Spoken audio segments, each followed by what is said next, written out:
everyone, my name is Sweety Badhalia and welcome to SB Academy classes।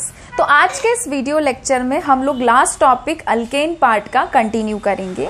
हमारा जो आज का टॉपिक है वो है कॉन्फॉर्मेशंस इन हाइड्रोकार्बन्स। ठीक है, अगर मैं बात करूं जब हमने ऑर्गेनिक का फर्स्ट चैप्टर किया था जिसमें हम some basic principles and techniques पढ़ते हैं, वहां पे हमने आइसोमराइजेशन टॉपिक एक पढ़ा था और मैंने आपको बताया था कि आइसोमराइजेशन जो है आपके आइसोमर्स की अगर हम बात करें या आइसोमेरिज्म की अगर हम बात करें तो उसको बेसिकली हम दो पार्ट में सबसे पहले कैटेगराइज करते हैं। एक होता है स्ट्रक्चरल आइसोमेरिज्म और एक होता है स्टीरियो आइसोमेरिज्म।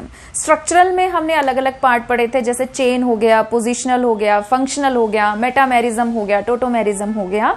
स्टीरियो आइसोमेरिज्म जब हम बात करते हैं तो वहां पे हम लोग पढ़ते हैं ज्योमेट्रिकल आइसोमेरिज्म, जिसमें हमने सिस और ट्रांस पढ़ा था उसी चैप्टर के अंदर, जो बेसिकली हमारे डबल बॉन्ड यानी कि अल्कीन्स शो करते हैं। ठीक है, उसके बाद अगर हम स्टीरियो आइसोमेरिज्म की बात करें तो उसमें एक आता है ऑप्टिकल आइसोमेरिज्म और एक आता है आपका कॉन्फॉर्मेशनल आइसोमेरिज्म।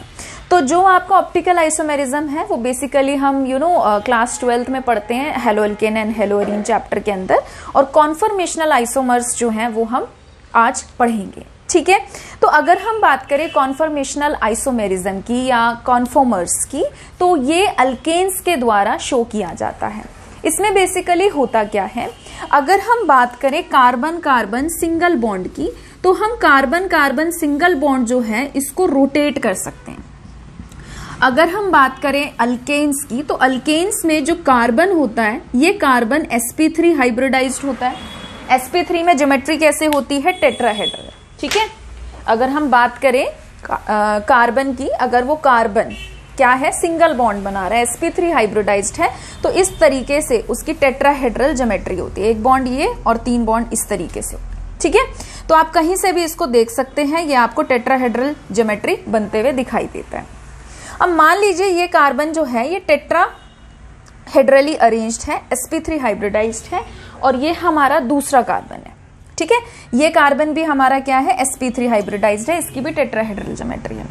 अगर मैं इन दोनों के बीच में, आपको पता है जब क्या होता है, हेड टू हेड ओवरलैप होता है, तो हेड टू हेड ओवरलैप होने पर कैसा बॉन्ड बनता है, हेड टू हेड ओवरलैप होने पर सिग्मा बॉन्ड बनता है। तो ये कैसा बॉन्ड बनाएंगे, ये बनाएंगे सिग्मा बॉन्ड।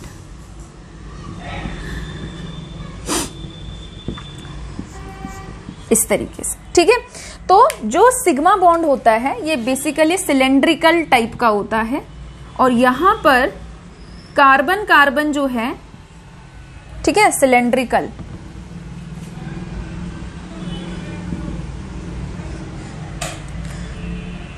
तो यहां पर जो है बेसिकली आप क्या कर सकते हैं, कार्बन और कार्बन बॉन्ड को रोटेट कर सकते हैं। जैसे कि मान लीजिए ये है, इस तरीके से इन्होंने बॉन्ड बनाया।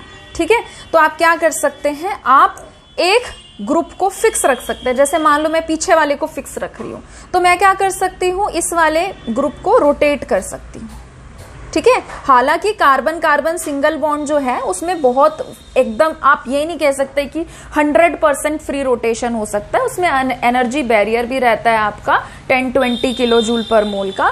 बट हाँ, ये है कि डबल बॉन्ड और ट्रिपल बॉन्ड के comparatively carbon carbon single bond में रोटेशन जो है वो काफी अच्छे से पॉसिबल हो पाता है। ठीक है, तो अब देखिए क्या है, यहां पर हम कॉन्फॉर्मेशनल आइसोमर्स किसको कहते हैं, The different spatial arrangement of atoms or group of atoms attached to the carbon atom are called conformational isomers और rotational isomers।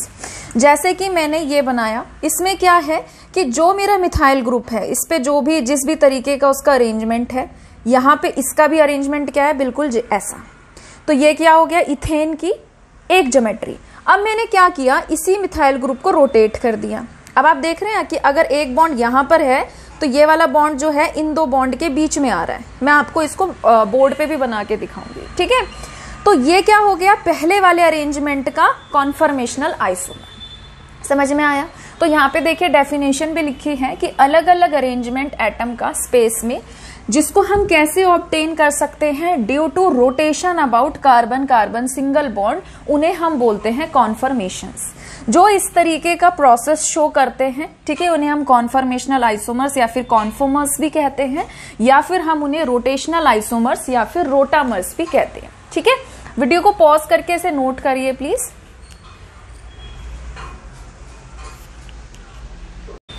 ठीक है, तो चलिए आगे बढ़ते हैं। अब देखिए क्या है, एक्चुअल में अगर हम बात करें तो असली में तो मॉलिक्यूल इस तरीके से 3D में एग्जिस्ट करता है ना।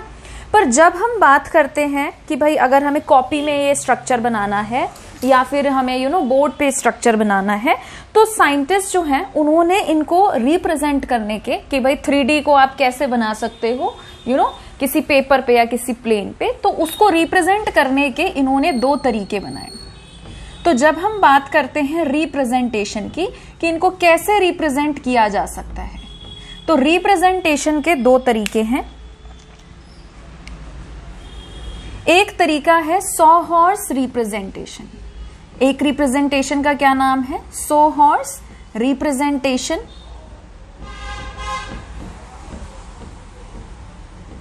और दूसरे रिप्रेजेंटेशन का नाम है न्यूमैन रिप्रेजेंटेशन। क्या है? Newman representation. ठीक है, बहुत सिंपल सा टॉपिक है, आप ध्यान से सुनिए, आपको एक ही बार में समझ में आ जाएगा। और मैं आपको ट्रिक भी बता दूंगी कि कैसे आपको ड्रॉ करना है, तो मुझे नहीं लगता कि आपको इसमें कोई खासा दिक्कत आएगी। तो स्टैगर्ड रिप्रेजेंटेशन की अगर हम बात करें तो स्टैगर्ड रिप्रेजेंटेशन में क्या होता है, जैसे कि मान लीजिए मेरे को रिप्रेजेंट करना है इथेन को, CH3 सिंगल बॉन्ड CH3 को, तो इसको रिप्रेजेंट हम कैसे कर सकते हैं? कार्बन और कार्बन के बीच का जो बॉन्ड होता है, ठीक है, जैसे इसकी बात कर रही हूं, जैसे ये है हमारे पास, तो इसमें क्या है कि ये कार्बन और ये कार्बन का जो बॉन्ड है, ये वाला जो सेंटर वाला जो बॉन्ड है, इस सेंटर वाले बॉन्ड को हम सॉ-हॉर्स में क्या करते हैं? टिल्टेड लाइन से दिखाते हैं। कैसे दिखा रहे हैं? टिल्टेड लाइन से दिखा रहे हैं। और अब आप देखिए, या तो आप इसको ऐसे देख लो या आप इसको ऐसे देख लो, तो किसी ना किसी को तो आपको पहला कार्बन, फर्स्ट कार्बन मानना ही पड़ेगा। तो जो आपका फ्रंट कार्बन होता है, उस कार्बन को हम लेफ्ट में, थोड़ा सा लेफ्ट में दिखाते हैं। ठीक है, और ये वाला जो पीछे वाला कार्बन है, जैसे आप इसे पीछे वाला, ऑरेंज वाले को पीछे वाला मान रहे हैं कार्बन, तो उसको आप क्या दिखाते हैं? थोड़ा सा राइट साइड में। अब जो आपका पहला कार्बन है, इस पहले कार्बन के 3 बॉन्ड है, कार्बन टोटल 4 बनाता है, जिसमें से चौथा बॉन्ड तो यहां बना हुआ है, तो 1 2 3 4। ठीक है, तो चौथा बॉन्ड हमने यहां दिखा दिया, बचे आपके 3 बॉन्ड। तो उस 3 बॉन्ड को आप ऐसे दिखा सकते हैं। ठीक है, और पीछे भी सेम यही वाली चीज है, एक बॉन्ड यहां है, फिर 1 2 3। ठीक है, तो पीछे वाले कार्बन के बॉन्ड को भी आप इस तरीके से दिखा सकते हैं। समझ में आया? तो इसको हम क्या बोलते हैं? इसे हम बोलते हैं सॉ-हॉर्स रिप्रेजेंटेशन। न्यूमैन की अगर हम बात करें तो न्यूमैन ने क्या कहा? न्यूमैन ने ये कहा कि जो हमारे पास इस तरीके का अगर ऐसा रिप्रेजेंटेशन है, तो जो फ्रंट कार्बन होता है, जो आगे वाला कार्बन है, पहला कार्बन, उसे हम डॉट की तरह रिप्रेजेंट करते हैं। कैसे रिप्रेजेंट करते हैं? डॉट की तरह। ठीक है, और फिर उसके बाद इसके जो 3 बॉन्ड है, उसे हम ऐसे दिखा देते हैं। क्लियर है? फिर उसके बाद जो यहां पर पीछे वाला कार्बन है, जैसे ऑरेंज वाला जो बॉल है, अगर वो पीछे वाला कार्बन है, तो पीछे वाले कार्बन को हम दिखाते हैं सर्कल से, और उस सर्कल को थोड़ा सा बड़ा बनाना है डॉटेड वे में।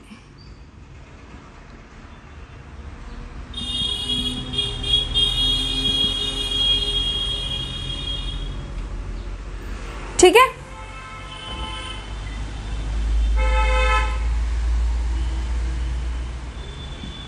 और उस कार्बन पे जो कि बैक कार्बन है हमारा, उसमें भी हमारे 3 बॉन्ड है, तो उसको भी हम ऐसे दिखा सकते हैं। आप चाहो तो ऐसे भी दिखा सकते हो या आप ऐसे भी दिखा सकते हो, उसे मैं अभी डिस्कस करूंगी।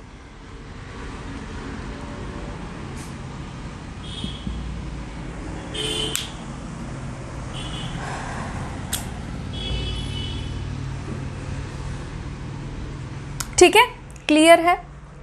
अब देखिए, जब हम बात करते हैं सॉ-हॉर्स रिप्रेजेंटेशन की, तो अब देखो, सॉ-हॉर्स को हम पहले डिस्कस करेंगे। ये इस तरीके से हमने सॉ-हॉर्स बनाया। ठीक है, इस तरीके से सॉ-हॉर्स बनाया। अब ये तो एक अरेंजमेंट हो गया, एक अरेंजमेंट क्या हो गया कि जैसे ये वाला जो बॉन्ड है, इसी बॉन्ड के पीछे जस्ट ये वाला बॉन्ड है, ये वाला जो बॉन्ड है इसी के जस्ट पीछे इस वाले कार्बन का बॉन्ड है, और ये वाला जो बॉन्ड है इसी के पीछे जस्ट ये वाला बॉन्ड है। तो इसको कहा जाता है एक्लिप्स्ड फॉर्म। इसे क्या कहा जाता है? इसे कहा जाता है एक्लिप्स्ड फॉर्म। अब मान लीजिए मैंने क्या किया, इसको रोटेट कर दिया, कार्बन कार्बन सिंगल बॉन्ड को, और जब रोटेट किया तो ये कुछ इस तरीके से दिखा। ठीक है, ये कैसे दिखा? इस तरीके से दिखा कि ये वाले जो दो बॉन्ड हैं इनके बीच में एक बॉन्ड आ रहा है। ठीक है, अब मेरे को अगर इस वाली फॉर्म को रिप्रेजेंट करना है या मुझे इस वाली फॉर्म को रिप्रेजेंट करना है। ठीक है, क्या कह रही हूं मैं? या तो मुझे इस वाली फॉर्म को रिप्रेजेंट करना है या इस वाली फॉर्म को रिप्रेजेंट करना है। तो सॉहॉर्स में रिप्रेजेंट करने के अलग तरीका है और न्यूमैन में रिप्रेजेंट करने का अलग तरीका है। इस वाली फॉर्म को कहते हैं हम, जब हमारे पास ऐसे पीछे वाले कार्बन की ज्योमेट्री है, ठीक है, और ये आगे वाले कार्बन की इस तरीके से अरेंजमेंट है। ठीक है, इसे हम बोलते हैं स्टैगर्ड फॉर्म। इसे क्या कहा जाता है? Staggered form. अगर आप बड़े ध्यान से देखो तो एक कार्बन की अगर वाई ज्योमेट्री बन रही है तो पीछे वाले कार्बन की क्या बन रहा होगा? उल्टा वाई वाली ज्योमेट्री। तो सबसे आसान तरीका है इसको याद रखने का, मुश्किल करके क्यों पढ़ना। आप ऐसे याद रखो कि स्टैगर्ड में अगर एक सीधा वाई होता है तो दूसरा कैसा होता है? उल्टा वाई। ठीक है, अगर हम बात करें एक्लिप्स्ड की, तो एक्लिप्स्ड में क्या है? इस बॉन्ड के जस्ट पीछे दूसरा बॉन्ड, इस बॉन्ड के पीछे जस्ट ये वाला बॉन्ड, और इस वाले बॉन्ड के पीछे जस्ट ये वाला बॉन्ड। ठीक है, तो ये ऐसे भी हो सकता है और ये ऐसे भी हो सकता है। इसका मतलब क्या है कि अगर हम बात करें, या तो हमारे दोनों के दोनों सीधे वाई हों या फिर दोनों के दोनों हमारे कैसे हों? उल्टे वाई हों। ठीक है, जब इस तरीके से अरेंजमेंट होता है तो उसे हम बोलते हैं एक्लिप्स्ड फॉर्म। उसे क्या कहा जाता है? उसे कहा जाता है एक्लिप्स्ड फॉर्म। ठीक है, तो दोनों फॉर्म, स्टैगर्ड फॉर्म हो गई या एक्लिप्स्ड फॉर्म हो गई, दोनों में, दोनों की दोनों सॉहॉर्स में भी बनती है और न्यूमैन में भी बनती है। ठीक है, तो आप वीडियो को पॉज करके इसे नोट कर लेना।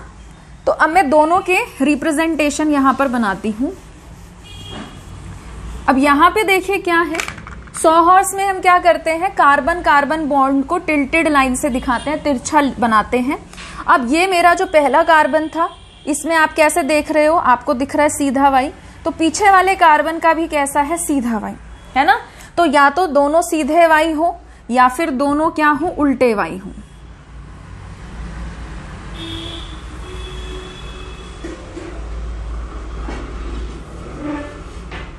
ठीक है, तो इसको हम क्या बोलते हैं? इसको हम बोलते हैं सेम सेम वाले को एक्लिप्स्ड फॉर्म।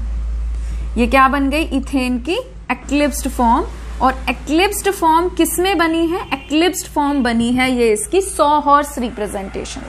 ठीक है, अगर मुझे स्टैगर्ड फॉर्म बनानी है तो स्टैगर्ड फॉर्म के लिए मैं क्या करूंगी कि अगर मैंने यहां पे आई थिंक दिख जाएगा आपको, अगर मैंने टिल्टेड लाइन बनाई है तो अगर मैंने पहले कार्बन को सीधा वाई दिखाया है तो दूसरे कार्बन को मैं कैसे दिखाऊंगी? उल्टा वाई। ठीक है, या फिर अगर मैंने टिल्टेड लाइन बनाई है और पहले कार्बन में मैंने उल्टा वाई दिखाया है तो पीछे वाले बैक कार्बन में मैं क्या दिखाऊंगी? सीधा वाई। तो ये जो हमारी रिप्रेजेंटेशन है, ये सॉहॉर्स की कौन सी फॉर्म हुई? ये हुई एक्लिप्स्ड फॉर्म। ठीक है, आई थिंक आपको ये चीज समझ में आ गई होगी, बहुत आसान है। तो ये हमारी क्या कहलाएगी? ये हमारी कहलाएगी स्टैगर्ड फॉर्म। अब आते हैं न्यूमैन पे। न्यूमैन ने क्या कहा था कि जो हमारा फ्रंट कार्बन है उसे हम डॉट से रिप्रेजेंट करेंगे, और जो हमारा सर्कल है, ठीक है, वो बैक कार्बन की रिप्रेजेंटेशन के लिए यूज किया जाएगा। ठीक है, अब आपको क्या दिख रहा है कि पहले कार्बन ने अगर कैसा बनाया है? सीधा वाई बनाया है। ठीक है, सीधा वाई, ये रहा सीधा वाई ऐसे। तो पीछे वाला कार्बन भी क्या बना रहा है? सीधा वाई बना रहा है ना? तो जब दोनों के सीधे वाई हैं या दोनों के उल्टे वाई हैं तो ये न्यूमैन का क्या कहलाएगा? ये न्यूमैन का कहलाएगा एक्लिप्स्ड फॉर्म। और अगर हम क्या करें, पहले कार्बन को ड्रॉ कर रहे हैं पॉइंट से और इसमें बना रहे हैं हम सीधा वाई, ठीक। और बैक कार्बन जो है उसको बनाने के लिए या दिखाने के लिए हम बना रहे हैं उल्टा वाई। तो एक सीधा वाई हो गया, एक उल्टा वाई हो गया। तो ये न्यूमैन रिप्रेजेंटेशन की कौन सी फॉर्म हुई? ये हुई स्टैगर्ड फॉर्म। ठीक है, यहां पे आप हाइड्रोजन दिखा दीजिए और इधर लिख दीजिए कि ये क्या है? Staggered form. स्टैगर्ड, देखो ऐसा जरूरी नहीं है कि पहले वाले को ही सीधा दिखाना है, दूसरे पीछे वाले को ही उल्टा दिखाना है। किसी को भी कुछ भी दिखा दो। आप फ्रंट वाले कार्बन को उल्टा दिखा रहे हो तो फिर बैक वाले को सीधा दिखा दो। ठीक है, तो ये मेन आपको ये याद रखना है कि अगर सेम है, लाइक सीधा वाई और उल्टा वाई, तो एक्लिप्स्ड फॉर्म। अगर एक सीधा है और एक उल्टा है तो वो है स्टैगर्ड फॉर्म। ठीक है, और सॉ हॉर्स और न्यूमैन तो है ही बहुत आसान। मुझे नहीं लगता आपको इसको समझने में कोई दिक्कत आई होगी। अगर आप ध्यान से सुनेंगे तो आपको ये क्लियर हो जाएगा, एक ही बार में दिमाग में बैठ जाएगा। ऐसा कुछ है ही नहीं कि समझना है। ठीक है, वीडियो को पॉज करके इसे नोट करिए प्लीज।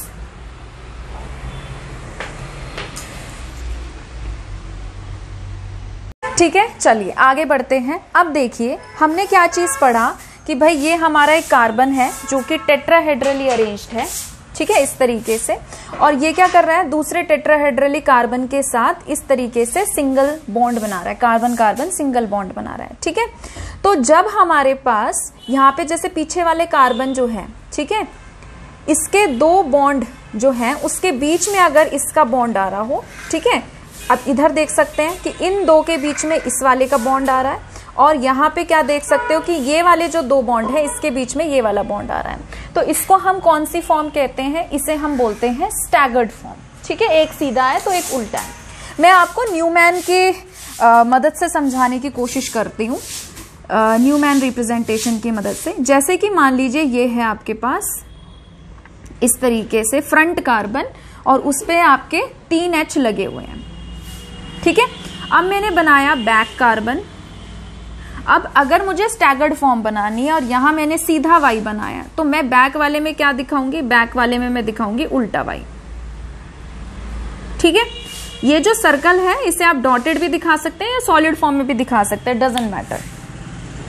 अब क्या होता है कि जैसे आपके जो ये है कार्बन है, ठीक है, जो नेबरिंग कार्बन होता है, नेबरिंग कार्बन में जो भी आपके ग्रुप लगे हैं, जैसे ये कार्बन है, इस पे कोई भी ग्रुप लगा है, जैसे इस समय यहाँ पर हाइड्रोजन लगा है, और यहाँ पे बैक कार्बन है, इस पे भी हाइड्रोजन लगा है। मैंने दोनों सीधे वाई बना दिए तो एक्लिप्स्ड फॉर्म हो गई। तो जो नेबरिंग कार्बन के ग्रुप होते हैं, कोई भी दो ग्रुप, जैसे अगर आप इसको देख रहे हो तो आप क्या करोगे? दूसरे वाले कार्बन के H को देखोगे, सेम कार्बन के H को नहीं देखना। तो जो नेबरिंग कार्बन के एटम्स होते हैं उनके बीच का जो एंगल होता है उसे हम डाइहेड्रल एंगल कहते हैं। ठीक है, अगर आप मैथ्स में बात करें तो मैथ्स में डाइहेड्रल एंगल क्या होता है कि जो दो इंटरसेक्टिंग प्लेन होते हैं उनके बीच का जो एंगल होता है उसे हम क्या कहते हैं? Dihedral angle. ठीक है, तो यहां पे मैंने क्या किया? न्यूमैन रिप्रेजेंटेशन की मदद से स्टैगर्ड फॉर्म बना दी। ठीक है, ये कौन सी फॉर्म है? Staggered form. Staggered form. अब आपको ये पता है कि जो एक सर्कल है, ये सर्कल 360 डिग्री का होता है। अगर मैं इसके 3 पार्ट बना रही हूं तो जाहिर सी बात है ये 120 डिग्री, 120 डिग्री और 120 डिग्री का है। ठीक है, और 120 डिग्री का आधा कितना हो जाएगा? ये हो जाएगा आपका 60 और 60। ठीक है, 60 डिग्री 60 डिग्री। तो यानी कि जो आपका ये वाला एंगल है डाइहेड्रल एंगल, ये आपका कितना है? 60 डिग्री। ठीक है, ये वाला कितना है? 120 डिग्री, और इसका आधा ये कितना हो गया? 60 degree 60 degree 60 degree 60 degree. Clear है? तो अब आप क्या देख सकते हैं कि अगर हम इस बॉन्ड को 60 डिग्री पे रोटेट कर दें, अगर हम रोटेशन कर दें, रोटेशन अबाउट 60 डिग्री, तो ये स्टैगर्ड फॉर्म से किस फॉर्म में चेंज हो जाएगा? ये स्टैगर्ड फॉर्म से चेंज हो जाएगा एक्लिप्स्ड फॉर्म में। स्टैगर्ड से किस में चेंज हो जाएगा? ये चेंज हो जाएगा एक्लिप्स्ड फॉर्म में। ठीक है, इस तरीके से। और आप क्या देख सकते हैं, देखो जैसे क्या है कि हम तो पढ़ रहे हैं इथेन का एग्जाम्पल, ऐसा थोड़ी है कि इस रिप्रेजेंटेशन से आप सिर्फ इथेन का बना सकते हो, आप इसमें प्रोपेन का बना सकते हो, आप इसमें ब्यूटेन का बना सकते हो, और भी तो बहुत सारे मॉलिक्यूल हैं जो इस फॉर्म में एग्जिस्ट करते हैं। तो वहां पे क्या होता है, H की जगह, जैसे मान लो सपोज में प्रोपेन का बना रही होती, तो प्रोपेन के केस में क्या होता है कि एक जगह CH3 आ जाता, ब्यूटेन बनाती तो 2 जगह CH3 आ जाते। जो आपका प्रोपेन हो गया, ब्यूटेन हो गया, ये आपके सीबीएसई के सिलेबस में नहीं है, इसलिए मैंने उसके स्ट्रक्चर नहीं बनाए। आपके सिलेबस में सिर्फ इथेन है, ठीक है, पर मैं यहाँ पे आपको बात बता रही हूँ।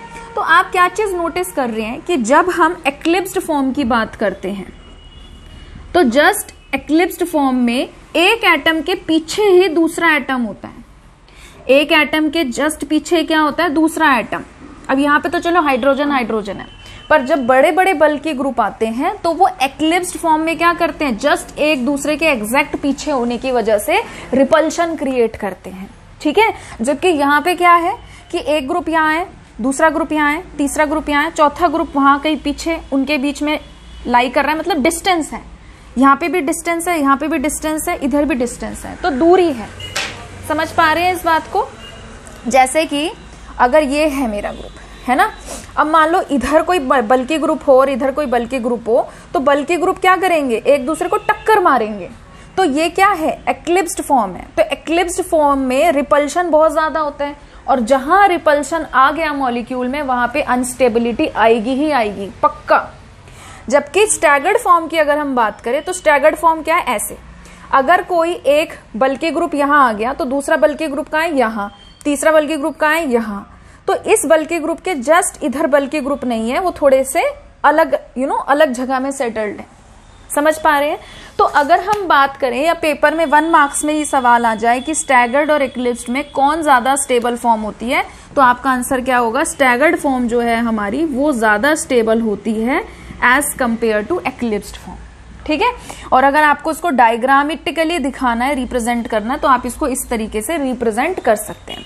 तो यहाँ पे देखिए क्या लिखा है कि जब हम स्टैगर्ड फॉर्म को चेंज करने की कोशिश करते हैं उसकी एक्लिप्स्ड फॉर्म में, तो रिपल्शन फोर्सेस जो है एक्लिप्स्ड में होते ही रिपल्शन जो है वो बढ़ जाता है, जिसकी वजह से मॉलिक्यूल जो है वो ज्यादा एनर्जी शो करता है और अपनी स्टेबिलिटी को खो देता है।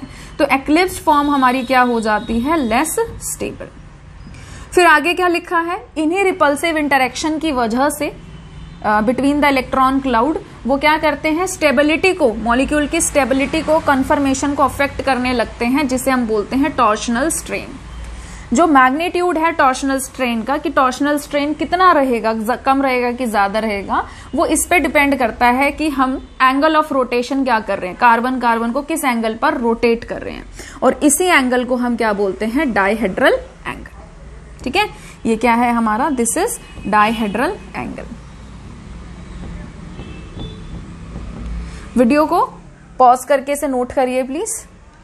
तो जिस तरीके से हमने देखा कि हम स्टैगर्ड को अगर रोटेट कर दें 60 डिग्री पे तो वो एक्लिप्स्ड में चेंज हो जाता है, इन द सेम वे अगर हम एक्लिप्स्ड को रोटेट कर दें 60 डिग्री पे तो वो स्टैगर्ड में चेंज हो जाता है। तो ये इंटरकन्वर्टिबल फॉर्म होती है, बट मॉलिक्यूल जो है वो नॉर्मली जो अपने आप से है स्टैगर्ड फॉर्म में रहना एक तरीके से प्रेफर करता है, क्योंकि वहां पे सब ग्रुप्स अलग अलग डायरेक्शंस में होते हैं तो वो ज्यादा स्टेबल रहता है। ठीक है, इसके अलावा अगर हम बात करें साइक्लोअल्केन्स की, तो साइक्लोअल्केन्स भी अलग अलग तरीके की प्रोजेक्शंस शो करते हैं बॉट फॉर्म, जैसे साइक्लोहेक्सेन की बात करें तो चेयर फॉर्म में, बोट फॉर्म में, इस तरीके से ट्विस्टेड बोट हो गई, इस तरीके से वो एग्जिस्ट करता है। बट मैं क्योंकि वीडियो क्लास 11th के पॉइंट ऑफ व्यू से बनाती हूँ, इसलिए मैं वो सब चीजें डिस्कस नहीं करूंगी जो आपके आउट ऑफ सिलेबस है। ठीक है, अब फाइनली हमारा अल्केन पोर्शन खत्म हो गया है और नेक्स्ट वीडियो लेक्चर से हम लोग अल्कीन यानी कि कार्बन कार्बन डबल बॉन्ड को स्टार्ट करेंगे। अगर आपको आज का वीडियो पसंद आया है तो प्लीज इसे लाइक करिए, शेयर करिए, चैनल को सब्सक्राइब करिए। जल्द ही मिलेंगे एक नए वीडियो के साथ। अपना ध्यान रखिए। Thank you.